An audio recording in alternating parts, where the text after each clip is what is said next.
The garden was more than just rows of vegetables and carefully placed raised beds. It was a labor of love, something that grew with patience and determination over years of care. Tomatoes climbed their stakes with proud resilience, peppers glistened under the summer sun, and neat rows of beans stretched across, the rich soil like soldiers standing at attention. Each corner of the plot carried a story, a memory of weekends spent working the soil, experimenting with compost blends, and nurturing fragile seedlings into thriving plants.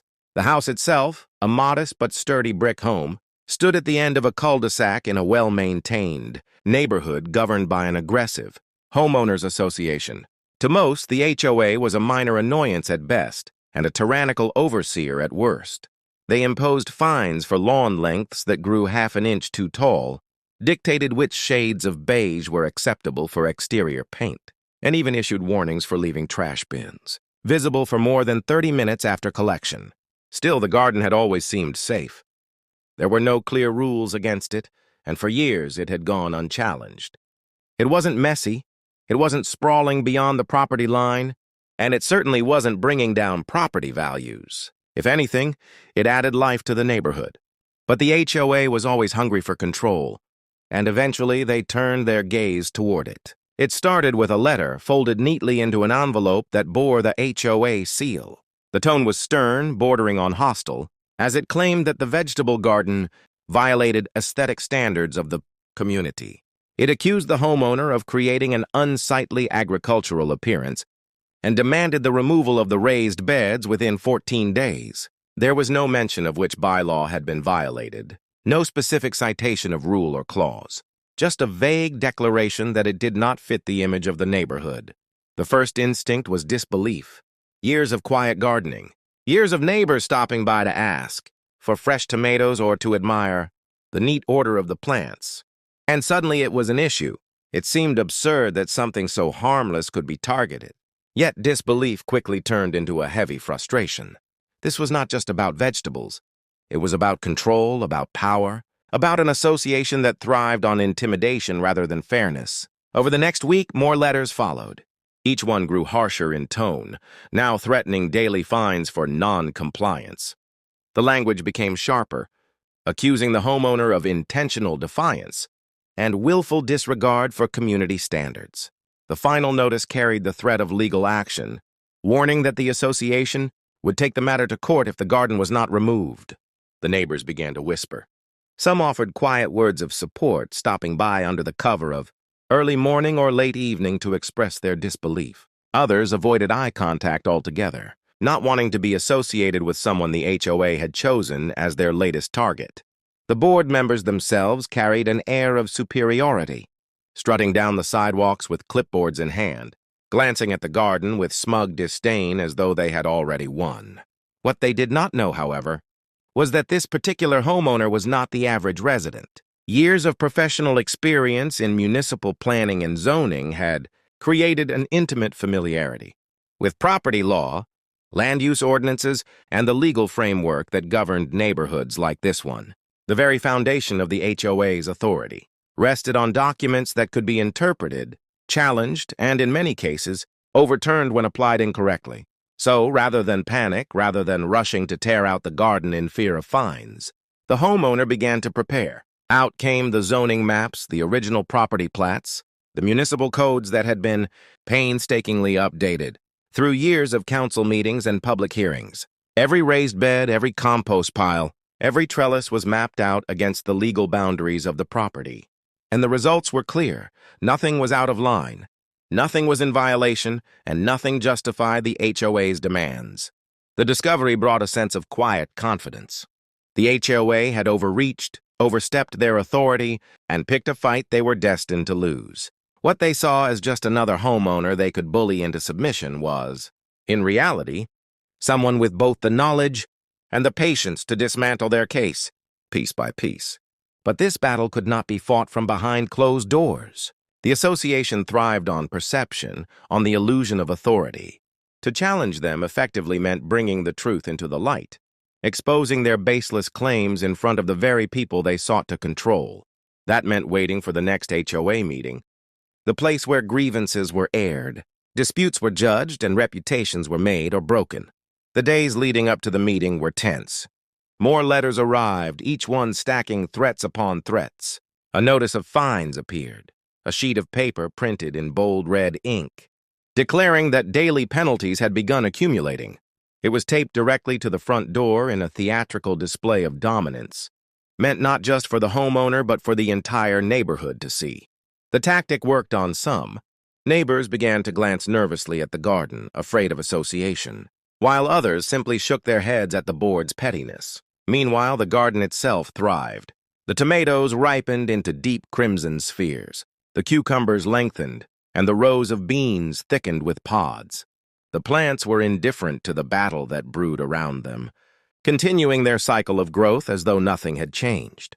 In their own way, they stood as a silent rebellion, proof that life and order could exist outside the rigid control of the HOA. As the evening of the meeting approached, preparation became meticulous.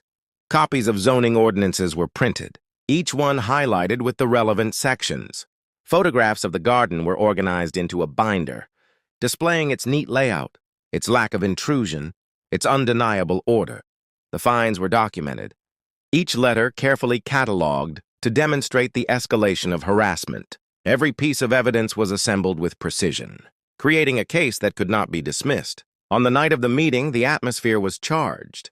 The community hall filled with residents, some eager to witness the confrontation, others simply there out of obligation. The board members sat at the front, stern-faced and self-assured, their stack of violation letters neatly arranged in front of them. The garden had become more than just a patch of vegetables. It was now the centerpiece of a battle for authority in the neighborhood. As the chairperson called the meeting to order, the sense of anticipation in the room was palpable.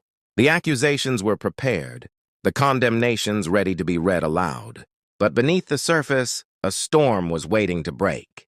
For the HOA believed they were dealing with just another resident, one who would fold under pressure, one who would beg for forgiveness. They had no idea that the homeowner sitting quietly in the audience was, in fact, the town's zoning officer, someone who not only knew the rules better than they did, but had the power to interpret and enforce them at a level they could never match.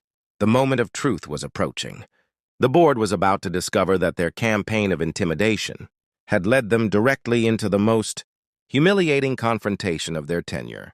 And as the chairperson's gavel struck the table to begin the agenda, the first words of the dispute rang out, signaling the start of a battle that would shake the foundation of the HOA itself. The community hall carried the heavy air of judgment that evening. The fluorescent lights above cast a sterile glow over the assembled crowd, and the faint hum of the air conditioning was the only sound before the chairperson began to speak. The HOA board sat lined at the front table, their posture stiff, their expressions sharpened into masks of authority.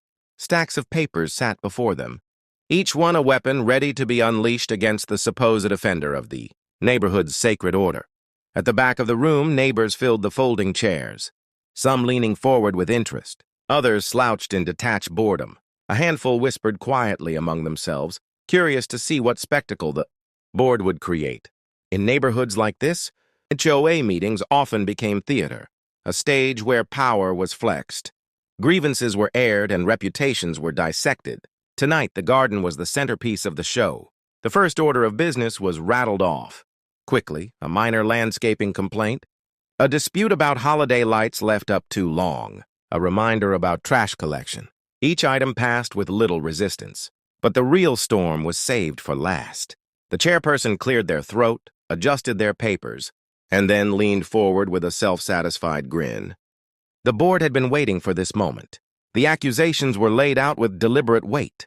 The garden was labeled an unsanctioned structure, an agricultural blight, and a violation of the aesthetic character of the community.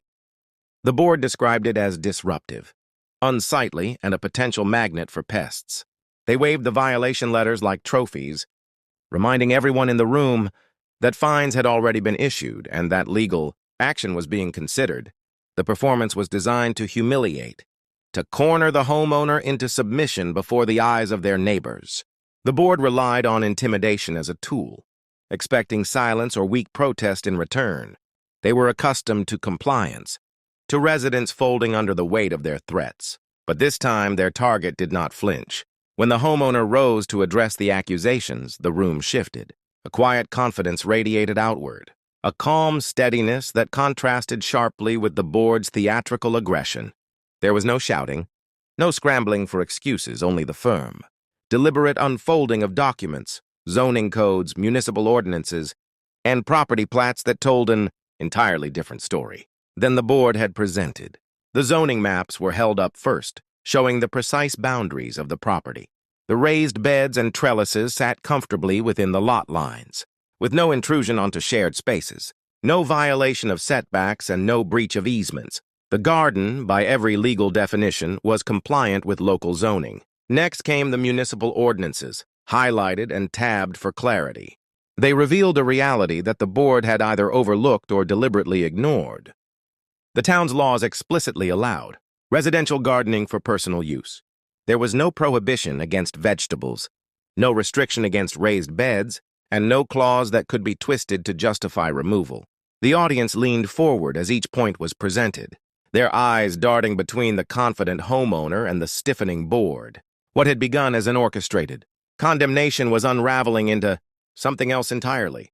The authority of the HOA, once so firm and unquestioned, was slipping like sand through their fingers. The board members shuffled their papers, their earlier smugness faltering. They whispered hurriedly to one another, flipping through their binders, as if a forgotten clause might suddenly appear to save them.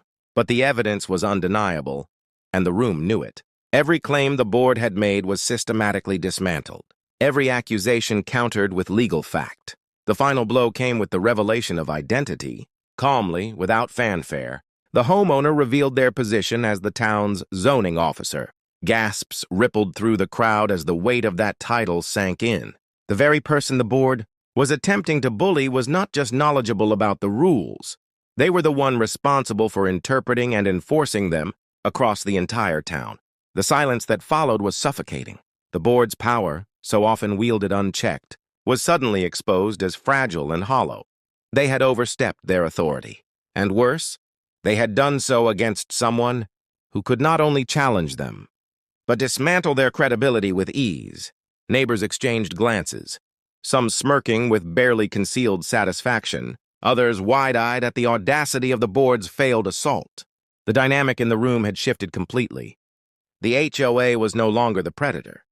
They were the prey, cornered by their own arrogance. Yet the homeowner did not gloat. Instead, the case was laid out methodically, each point supported by evidence, each threat countered by law. The message was clear. The garden was lawful, the fines were baseless, and the harassment had crossed into dangerous territory. If the board chose to persist, they risked legal repercussions far beyond their control. The chairperson cleared their throat, trying to regain composure. They attempted to shift the narrative, to paint the garden as an issue of community standards rather than legality. But the words fell flat. The residents in the audience had seen the truth, and no amount of spin could erase the image of the board, caught red-handed in their overreach. The meeting ended in awkward disarray. The board announced they would review the matter further, their voices tight with suppressed frustration. The crowd dispersed slowly, buzzing with whispered conversations. For the first time, cracks had appeared in the HOA's armor. Their authority had been challenged publicly, and their failure had been laid bare. But while the immediate confrontation had been won, the war was far from over. The board was not known for backing down gracefully. Pride and ego ran deep, and the humiliation they had suffered would only fuel their determination to strike back harder. The homeowner understood this all too well. Years of experience in zoning had shown that power, once challenged, rarely retreated quietly. Instead, it regrouped, recalculated, and returned with sharper claws. The HOA would not let this loss stand. They would look for loopholes, invent new accusations, and wield every tool at their disposal to reclaim control. The garden had become more than just a patch of soil. It was now a symbol. To the board, it represented defiance, a dangerous precedent that threatened their ability to dominate the neighborhood.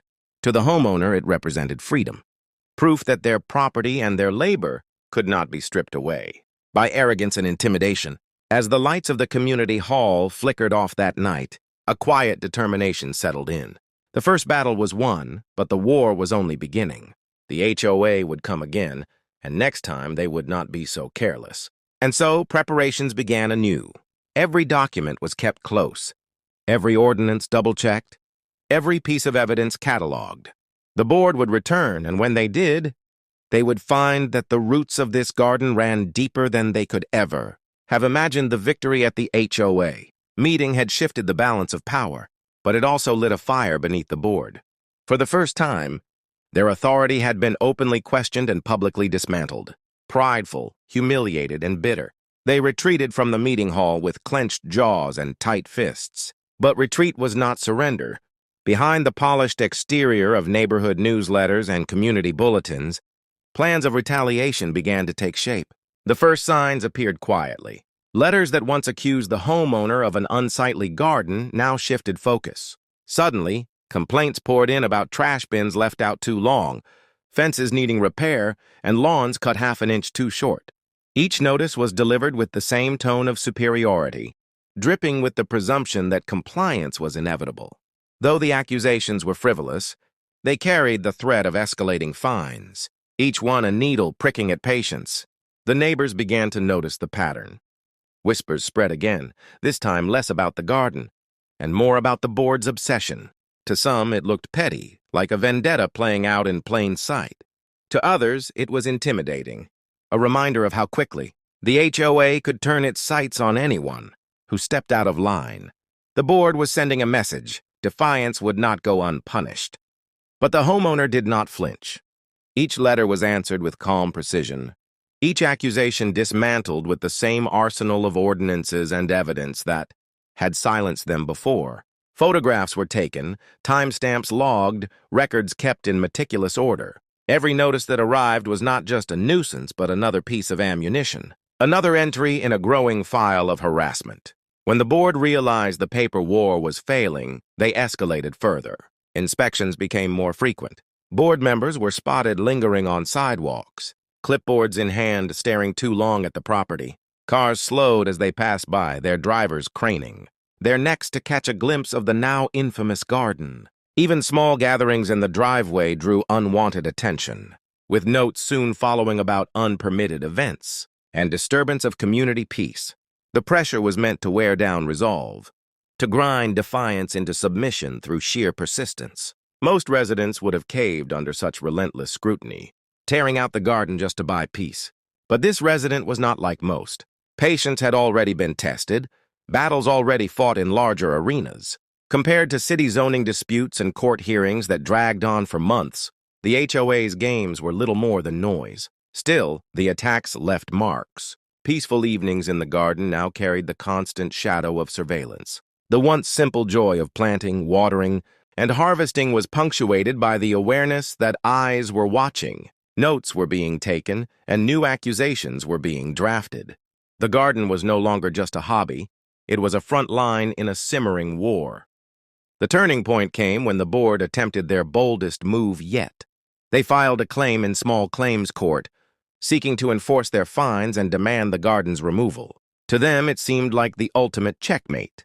Court was intimidating to most homeowners, and the threat of legal costs often coerced compliance. The board likely imagined the homeowner walking into the courtroom unprepared, overwhelmed and quickly dismissed, but their gamble backfired. In preparation for the hearing, the homeowner assembled a fortress of documentation. Every violation letter, every retaliatory notice, every baseless accusation was neatly organized. Photographs of the garden's pristine condition filled a binder, each one time-stamped and dated to refute claims of disorder. More importantly, municipal codes were highlighted, statutes bookmarked, zoning ordinances tabbed for quick reference. When the day of the hearing arrived, the board walked in with smug certainty. They presented their stack of violation notices, their photographs angled to suggest chaos where there was none, their arguments built on vague references to community standards. But their confidence began to falter as the zoning officer, their target-turned opponent, methodically dismantled every claim. One by one, their accusations crumbled. The garden was lawful, the ordinances were clear, the fines had no legal basis, and the repeated harassment, documented in detail, painted the board not as protectors of the neighborhood but as aggressors, driven by personal vendetta. The judge did not need long to decide. The case was dismissed, the fines invalidated, and the board was sternly reminded of the limits of their authority. It was a humiliating defeat, one that spread quickly through the neighborhood grapevine. The garden, once under siege, now stood as a symbol of victory. Neighbors who had once avoided eye contact now walked by with subtle nods of approval, some even stopping to admire the rows of thriving vegetables. The board's aura of invincibility had been pierced, and though their claws were still sharp, their grip on the community was slipping. But pride, once wounded, rarely heals cleanly. The board was humiliated twice now, once in their own meeting, and again in court. That kind of embarrassment did not fade. It fermented into something darker. They would not give up, not when their authority was being questioned so openly. If anything, their next moves would be more desperate, more reckless, and potentially more dangerous. The homeowner knew this well. Every victory came with the risk of greater retaliation. The HOA had lost the battle of words and the battle of laws, but they were far from finished. They would search for loopholes, exploit ambiguities, and use whatever resources remained at their disposal. Their need to reassert dominance had grown into obsession, and obsession often led to mistakes. The garden continued to thrive, unaware of the storm brewing around it. New rows of seedlings broke through the soil, stretching toward the sun as though untouched by the conflict. But the air carried a different weight now. It was no longer just a question of legal right or wrong. The battle had shifted into a test of endurance, a contest to see who would outlast the other, and somewhere deep inside a quiet certainty grew. The HOA's thirst for control would drive them to overreach again, perhaps more dramatically than before. And when they did, when their arrogance finally pushed them past the point of return, the trap would spring shut. The stage was being set for the most decisive confrontation yet. The garden was still standing, but the war for control of the neighborhood was far from over. Humiliation had become the board's constant companion. Twice now, their efforts to stamp out the garden had ended in embarrassment. First in the community hall and then in court. What was once a confident display of authority had turned into a running joke among the residents. Neighbors who had once cowered under the board's watchful eye now muttered criticisms in hushed tones, their fear replaced with skepticism. But humiliation, in the hands of prideful leaders, does not dissolve into acceptance. It curdles into desperation. And in the weeks following their courtroom defeat, desperation became the fuel that drove the board into reckless new territory. Behind closed doors, meetings stretched late into the night. The boardroom, once a place of orderly agendas and budgetary discussions, became a war council. They spoke less of landscaping contracts or annual dues and more of strategy, their necks to catch a glimpse of the now infamous garden. Defy them so publicly. The garden was no longer just a garden in their eyes. It was a threat to their very legitimacy. The first step of their new plan was to escalate beyond their own authority. If their rules could not hold up in municipal court, then perhaps external enforcement could do what they could not. So they began to draft complaints to county officials, alleging violations of health codes, sanitation requirements, and even pest control ordinances. Letters filled with exaggerated claims painted the garden as a breeding ground for vermin, a hazard to the safety of children, and a threat to property values across the neighborhood. They hoped the sheer volume of complaints would attract attention, that some overworked inspector would arrive and find a pretext to issue a citation. They imagined headlines, notices, official stamps that would undo the confidence their opponent carried. But the strategy backfired quickly. Health officials arrived, inspected the property thoroughly, and found nothing out of order. The soil was well tended, the compost contained, the plants orderly and healthy. There were no vermin, no hazards, no violations. The inspectors left with little more than a raised eyebrow at the obvious attempt at harassment. Undeterred, the board tried again. They lodged complaints with code enforcement officers, hoping to exploit obscure ordinances. They even attempted to involve environmental officials, claiming that runoff from the garden was polluting the community drainage system. Each effort, however, met the same end, a professional inspection followed by a clean bill of compliance. The garden stood untouched, stronger than ever, while the board's credibility weakened further with every failed attempt. Even the county offices began to notice the pattern. marking the HOA's complaints as excessive and unfounded. But the board was not finished. If officials could not be manipulated, then intimidation would have to return in other forms. Residents began to receive flyers slipped into their mailboxes, anonymous but unmistakably authored by the board. The flyers warned of declining property values, of uncontrolled agricultural activity, and of legal consequences for continued defiance. They attempted to stir resentment among neighbors, painting the gardener not as a victim, but as a selfish rebel dragging the community into chaos. For a few residents, the flyers planted seeds of doubt. They worried about resale values, about neighborhood image, about the constant tension radiating from the feud. Yet for most, the campaign rang hollow. They had watched the garden flourish year after year, and they knew its worth was far greater than the board's paper threats. Still, the homeowner could feel the tension thickening. Trips to the mailbox carried the weight of scrutiny. Walks in the neighborhood brought stares, and some supportive, some suspicious, many simply curious about what would happen next. The garden had become a stage for conflict, and every resident was an unwilling audience. Then came the board's boldest move yet. Late one evening, under the cover of darkness, a notice was posted directly on the garden fence.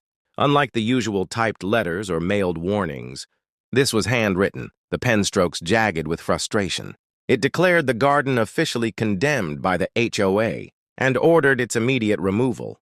There was no legal seal, no official backing, no citation of authority. Just raw desperation scrawled on paper, a symbolic gesture of power long since eroded, but its very existence revealed how far the board had fallen. They no longer relied on process or rules. They had abandoned even the pretense of fairness. Now they operated on intimidation alone. The notice was photographed, filed, and added to the growing collection of evidence. To the homeowner, it was proof that the board was unraveling.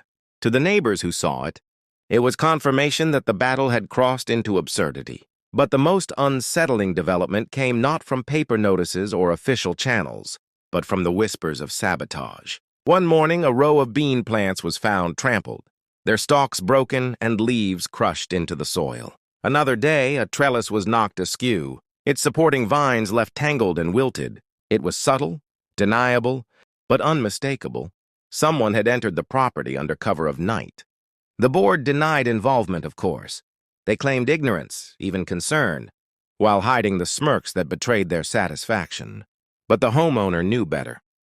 The escalation had moved from letters and meetings to quiet, physical attempts to wear down resolve. Security cameras were installed, lights positioned to pierce the night. Each new precaution tightened the grip of vigilance, transforming the once tranquil garden into a fortified outpost. The joy of cultivation was overshadowed by the constant readiness for conflict. Yet beneath the tension, there was also clarity. The HOA had exposed itself fully now. Its tactics had devolved from official complaints to desperate sabotage, from legal threats to cowardly gestures in the night. And each step only added to the growing body of evidence that would one day dismantle them completely. The war was no longer about vegetables or aesthetics or even property values. It was about power, who held it, who abused it, and who could strip it away. The board had overplayed its hand, and their desperation was writing their downfall in real time. But the homeowner also understood that desperation often precedes recklessness. The board would not stop here. They would push further, cross lines they had not yet dared to cross, and in doing so set the stage for their own collapse. The garden still stood, rows of green stretching proudly under the sun. Yet, the air around it carried the charge of something darker, a storm building on the horizon. The board was cornered, and a cornered opponent was at its most dangerous. The next move, everyone knew, would not be small. The HOA board had drifted past the boundary of reason. Their initial campaign had been built on paper threats, citations, and vague references to community standards. That had failed. Their attempt to drag the matter into court had ended in dismissal and humiliation.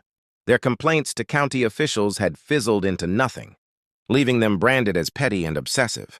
Even their whispers of sabotage had backfired, exposing the pettiness of their tactics. Cornered, humiliated, and desperate, they turned to the most reckless maneuver yet, a direct assault that would shatter the fragile illusion of legitimacy they still clung to. It began quietly, with a notice slipped into mailboxes across the neighborhood. Printed in bold letters, the document announced that the board had approved a special enforcement action against a non-compliant property. Though it did not name the homeowner directly, the implication was clear. The garden had been branded as illegal, and the board claimed it had full authority to correct the violation at the expense of the resident. The cost of this correction would be added as a lien against the property if not reimbursed. Neighbors read the notice with unease. Some tossed it aside, tired of the endless feud. Others whispered nervously about what it meant. But in the board's mind, the notice was the opening move of their boldest strike yet. They would physically remove the garden themselves. The attack came in the early morning hours of a Saturday, when most residents were still asleep. A small crew hired by the board arrived with shovels, wheelbarrows, and power tools. Under the pretense of enforcement, they marched into the backyard and began tearing into the rows of vegetables. Wooden frames of raised beds were pried apart, soil shoveled into piles and trellises yanked from the ground. Plants that had been carefully cultivated over seasons were tossed aside like weeds, their leaves wilting in the morning sun. It was a brazen violation, not only of decency, but of the law itself.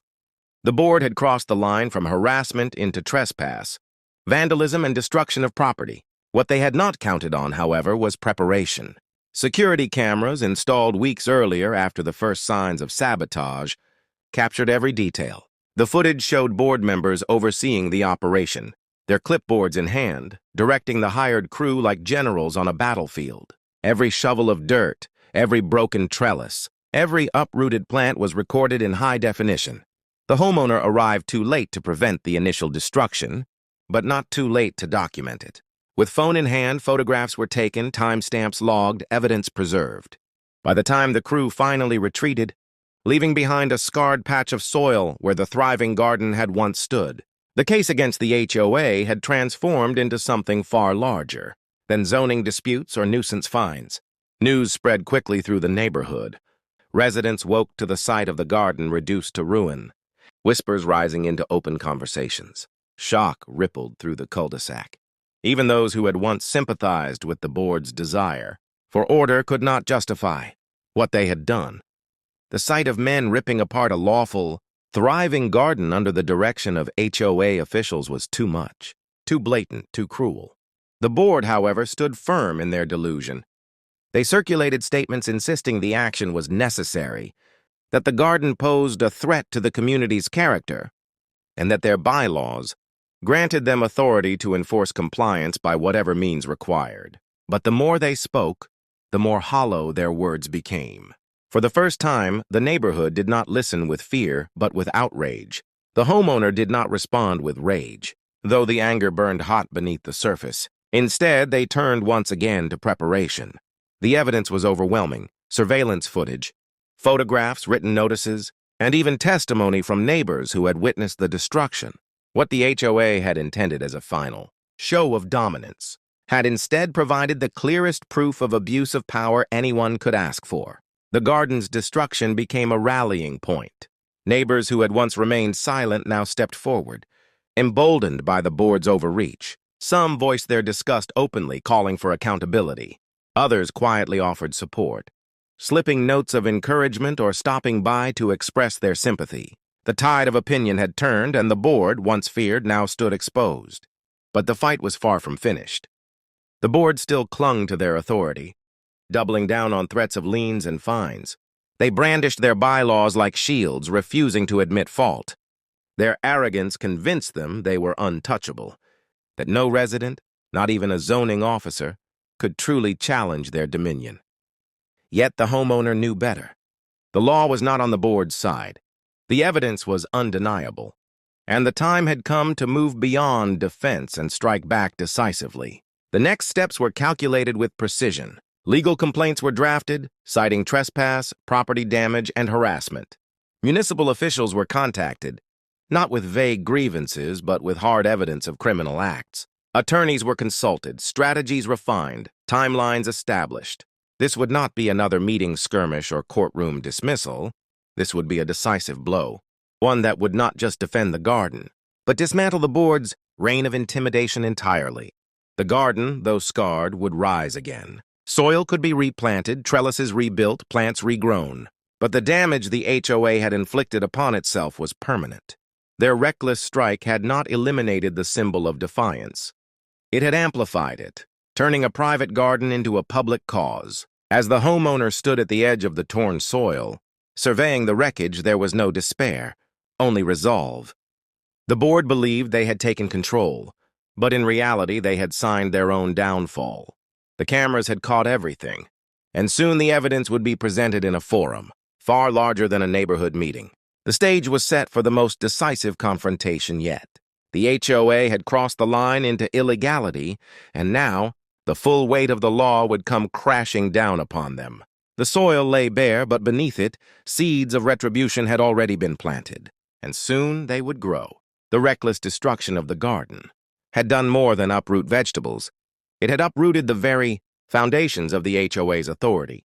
What had once been an argument about aesthetics had escalated into a confrontation about power, legality, and justice. And in this confrontation, the balance had shifted. The evidence was undeniable. Videos from multiple angles showed the board members directing the hired, crew-like foreman at a demolition site. Photographs captured the ruin left behind: overturned soil, broken frames, discarded plants still green with life. The written notice announcing the special enforcement action tied the act directly to the HOA's leadership. There was no ambiguity, no room for denial. The HOA had trespassed, destroyed property, and attempted to disguise their crime as enforcement. The first wave of retaliation came from within the neighborhood itself. Residents who had once avoided taking sides began to step forward, their patience finally exhausted. For years, the HOA board had ruled through intimidation, issuing arbitrary fines, harassing homeowners over minor infractions, and bending rules to suit their own whims. The garden incident exposed those tactics in their rawest, ugliest form.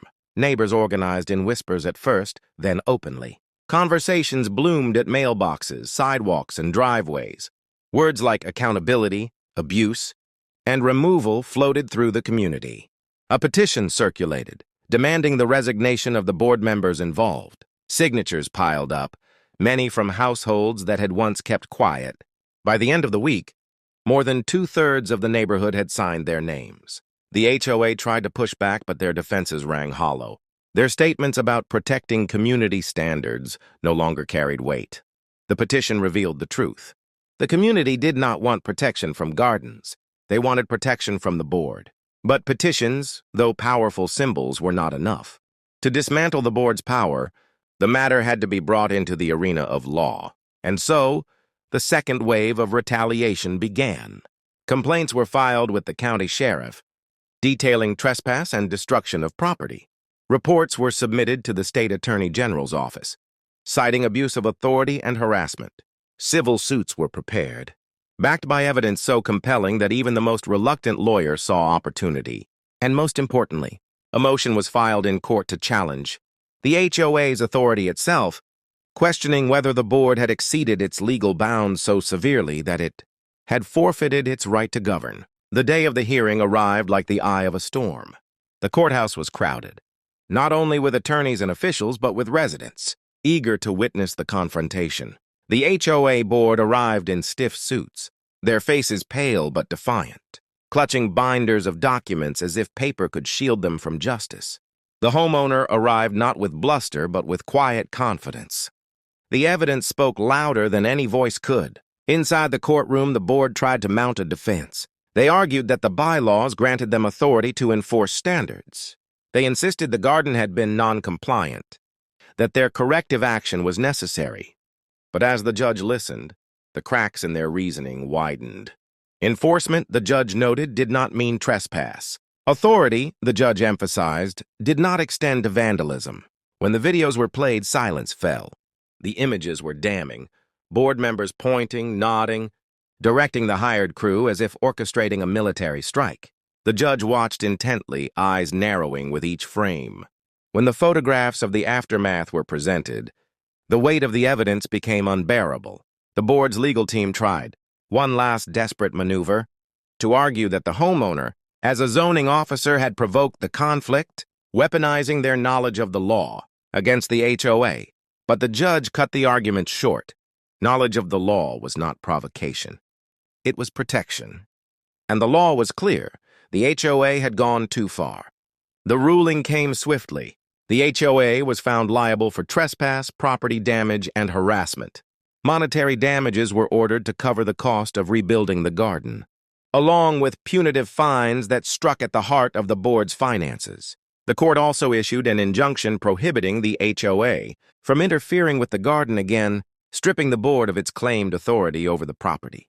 But the blow that truly shattered the board's grip on power came from the community itself. Energized by the ruling, neighbors moved to recall the board. At a special meeting called by petition, the votes were counted. One by one, the board members were removed, their seats left vacant. The men and women who had once wielded power with arrogance and cruelty now found themselves standing on the outside, powerless and disgraced. The new reality dawned quickly. The HOA still existed, but under new leadership, neighbors who had no interest in abusing power, who promised transparency and fairness. The bylaws remained, but the fear that had once given them teeth was gone.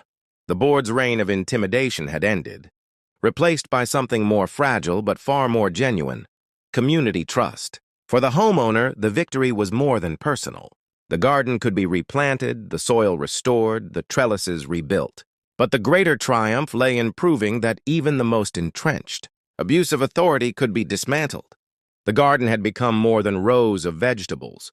It had become a symbol of defiance, resilience, and the quiet strength of the law. And yet, even in victory, there lingered a shadow.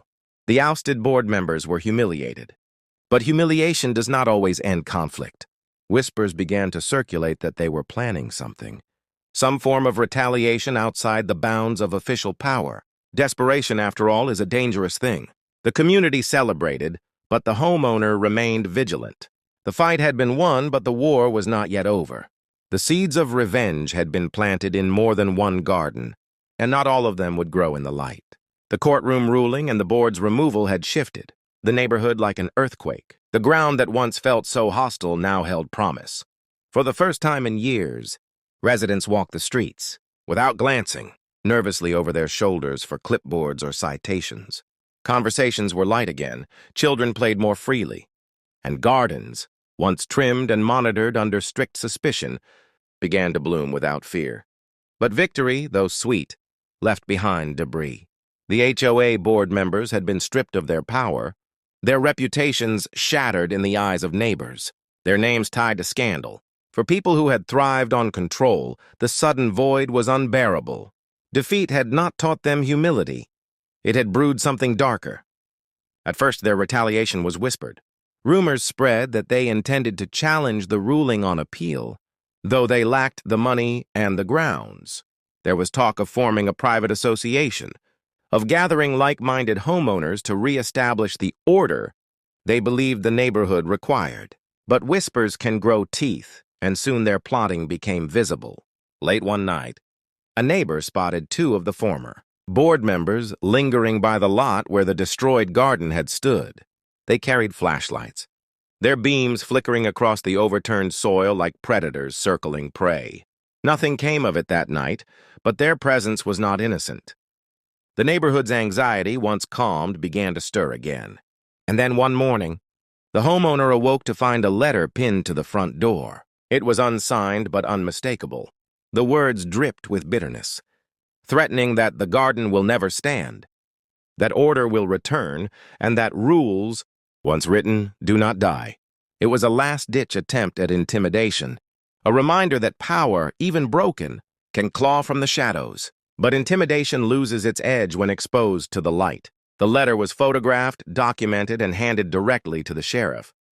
The officers who had once responded indifferently to HOA complaints now took the matter seriously.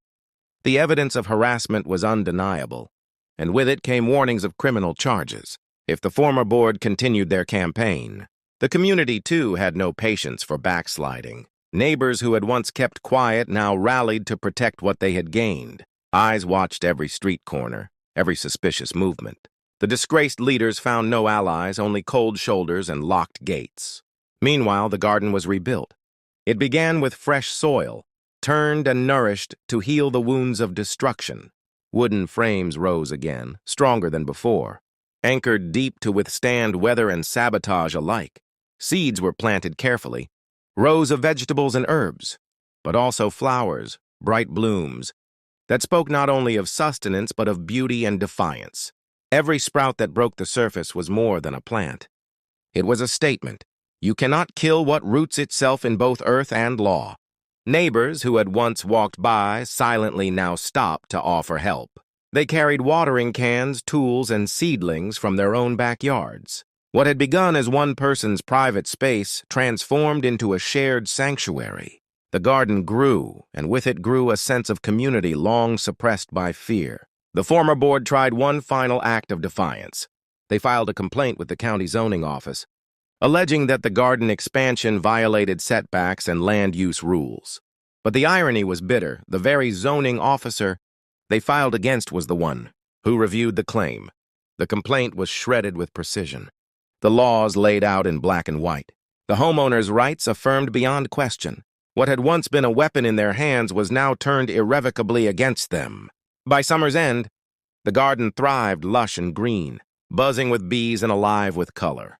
The HOA, reformed under new leadership, adopted policies that encouraged gardens, landscaping individuality, and neighborly cooperation.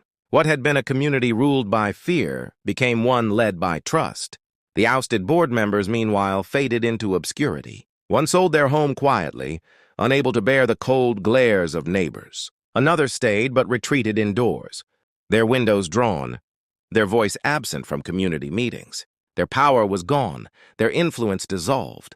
The empire they had built on intimidation had crumbled to dust, and for the homeowner, the victory was not just about a garden or a legal triumph.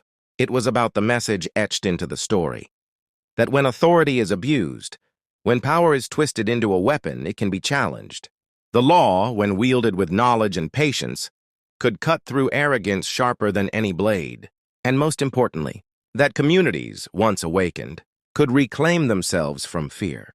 As autumn leaves fell, the garden reached its peak. Tomatoes ripened, cucumbers hung heavy from vines, and sunflowers towered tall above the fence line. Their faces turned to the sun. Children laughed as they helped harvest. Neighbors shared meals made from its produce, and the once quiet homeowner stood with quiet pride, knowing that the battle had not been in vain. The story of the HOA that tried to kill a garden but destroyed itself instead spread beyond the neighborhood. Local papers ran features, framing it as a lesson in resilience and accountability. Online forums picked it up, with readers across the country nodding knowingly at the familiar tale of HOA overreach. The board had wanted control, but in trying to seize it, they had handed the homeowner a platform, one that amplified the message louder than any meeting or bylaw ever could. And so the tale ended where it began, with a garden. But this garden was no longer simply vegetables planted in soil. It was a symbol of defiance against bullies who hide behind titles, a symbol of law prevailing over intimidation, a symbol of neighbors, once divided by fear, now united in care. The HOA had tried to take the garden. In the end, they lost not only the battle but the war, for the garden did not belong to one person alone anymore. It belonged to everyone who had stood, watched, signed their name, and said enough. And in that unity, in that final stand, the neighborhood found something more lasting than rules, more powerful than fines, more enduring than fear. They found freedom,